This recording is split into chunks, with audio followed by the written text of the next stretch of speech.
The biggest challenge we got when we started was like animation. I mean, everybody's been raving about our animations on the first one. We've been pushing the boundaries even further, like on Uncharted 2 Among Thieves. And we're like, okay, that's great, but how are we gonna make that work online? I remember I got really excited when I got on my monitor like 2 drakes running around. I called everyone in the office, say, hey guys, come on over. And like everybody like saw right away the potential. We were like, okay, that's huge. We spent a lot of time working on our technology to just bring animations across the network so that you can see the other players at the same quality you would see just like NPCs or enemies in the game. Now we have all the fluid animations, all the climbing, all the jumping, you know, all the special moves are all in the game, which is really awesome. We really pushed the boundaries. We tried new things nobody tried before. Everything that we do in single player shows up in multiplayer. You can see player movement as detailed as possible, like you will see them if they were like next to you.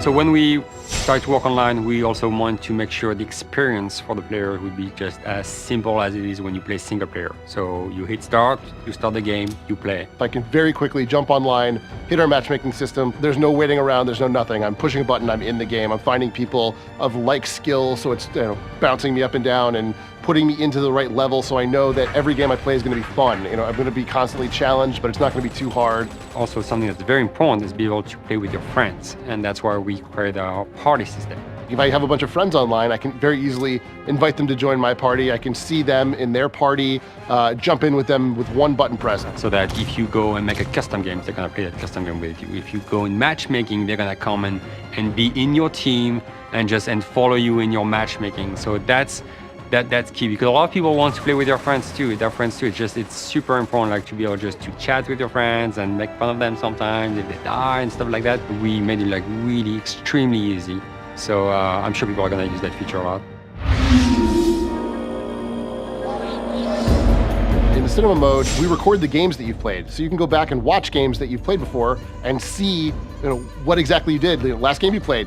We save your games when you play them. You can replay them. Just fast forward, pause the game, stop, freeze everything, move the camera around, and just look at what's going on, where everybody is. And you can take screenshots, and so that you can then show off to your friends. And also, you can use it to see how other players are playing. So like if a guy was really good in the other team or in your team, you can just replay the file and just follow him and see how he did it. What was his like tactic, like just to be so good? What is he doing? Because everybody has a unique technique. Even if you're playing by yourself, you're gonna call your wife over, your kids, your friends in the house and say, look at this awesome thing that happened, and sort of gets more people involved. You know, you can go through and sort of give yourself a best of reel, which is really, really neat. The great thing about the PlayStation 3 that I love is the fact that there's a hard drive, and that's on every single machine, and that's like priceless for us.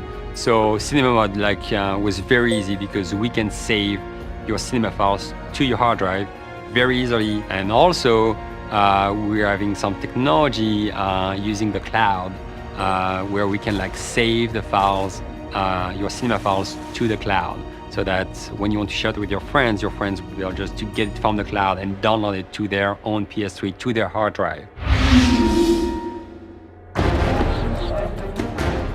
Ultimately, statistics are sort of the rawest form the game takes. So as a designer and as a player, it's important that we're able to see those things so we know where the game is unbalanced. I would never be able to make the game fair if I couldn't tell what the statistics were for any given map in any given mode. We had to be creative because PSN is free, and I love that. It's the fact like people can just play online games for free at any time, and that's huge.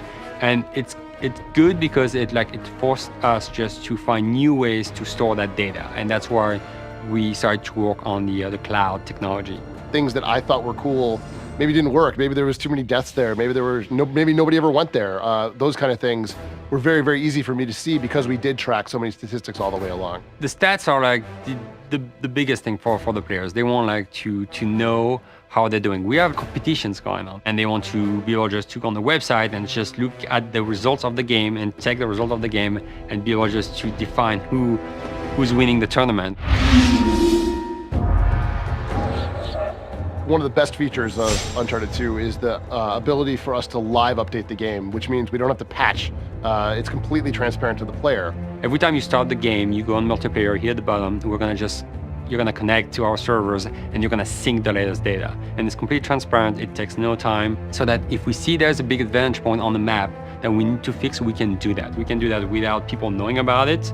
And it's good because it makes the experience better for everyone. The game has to be fair, and that's very important. If we want to update models in the game, it's very, very easy for us to do that. If we want to update game modes, or even just tweaking numbers having to do with the explosive damage, let's say, or the damage of the guns, if we find that something's overpowered or in the wrong place even, we can update all those things. We want to be able just to keep pushing new things to the players even after we ship. And that was a big part of our technology too. And we're using the cloud for that too, where we store all our files just that you need to update on the cloud. And again, it's all free and it's all good.